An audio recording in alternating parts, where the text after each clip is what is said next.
سے قبل 1000 BC میں یہ تعمیر ہوا ہے ہیکل جس کو کہتے تھے وہ،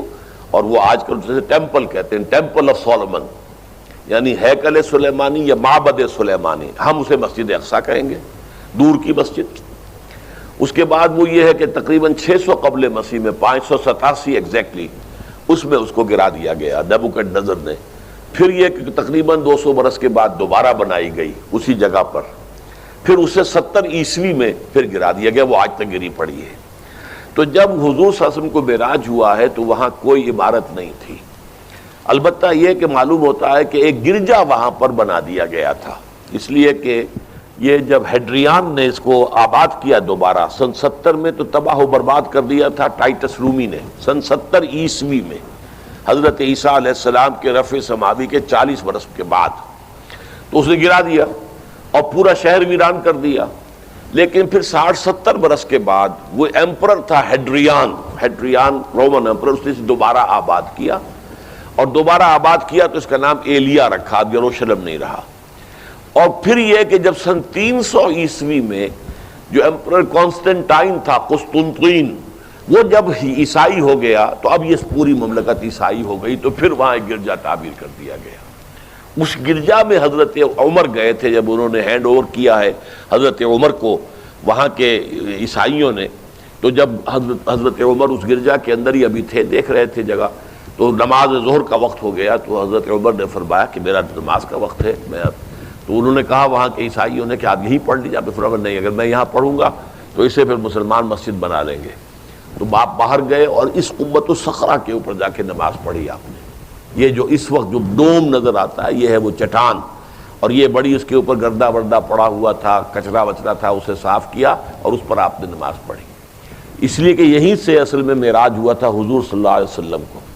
تو اب اس کے بعد جو ہے عبد الملک ابن مروان نے وہاں پر وہ قبہ بنا دیا ہے جو قبۃ الصخرہ کہلاتا ہے۔ البتہ اسی احاطے کے جنوب کی طرف ایک مسجد بھی ہے، بڑی مسجد ہے، وہ مسجد اقصی کہلاتی ہے، وہ اب مسجد ہے۔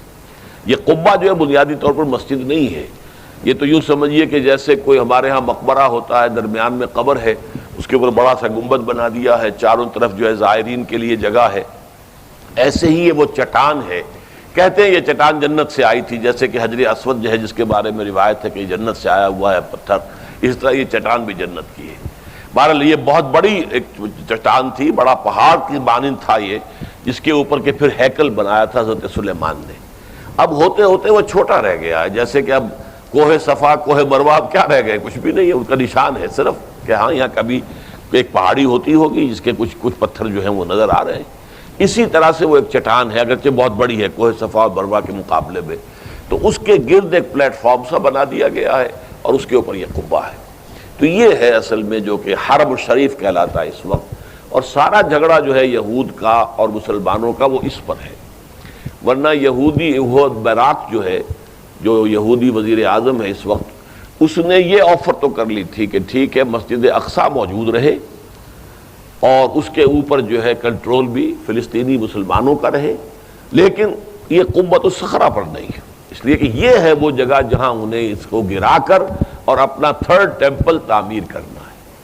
یہ انہوں نے اپنے یہودی جو مذہبی عناصر ہیں انہیں رشوت دے رکھی ہے کہ باقی ہر معاملے میں تم ہمیں اجازت دے دو کہ ہم نے سینائی واپس کر دیا، ٹھیک ہے، گولان ہائٹس بھی واپس کر دیں گے شام کو، اور اسی طریقے سے ویسٹ بینک وغیرہ پر ہم ایک فلسطینی ریاست بنا رہے ہیں، تم اس کی اجازت ہمیں دے دو، لیکن ہم یہ جہاں تک یروشلم کے بارے میں ان کا کہنا تھا کہ یہ ہمارا جوائنٹ ایک ہی متحدہ دارالخلافہ رہے گا، عربوں کا کوئی تعلق اس سے نہیں ہوگا، یہ پورا کا پورا ہمارے پاس رہے گا، اور پھر یہ کہ یہاں پر ہم وہ بنائیں گے اپنا ہیکل۔ اب جب وہ دباؤ پڑا ہے ان پر بہت، تو اس حد تک تو آمادہ ہو گئے ہیں کہ یروشلم کا مشرقی حصہ جو ہے اس کا کنٹرول مسلمانوں کے پاس ہو، اور اسے وہ القدس کا نام دے کر اور وہاں اپنی ریاست فلسطین کی ریاست کا جو ہے دارالخلافہ بنا لیں۔ ویسٹ یروشلم ہمارا رہے گا، یروشلیم ہم اسے کہیں گے، اور وہ ہمارا دارالخلافہ ہوگا اسرائیل کا۔ البتہ یہ ہے کہ یہ قبۃ الصخرہ کے اوپر کنٹرول عربوں کا یا مسلمانوں کا نہیں ہوگا، وہ اس کو اس لیے فارغ رکھنا چاہتے ہیں کہ اس کو گرا کر اس کی جگہ پر انہیں اپنا ٹیمپل بنانا ہے۔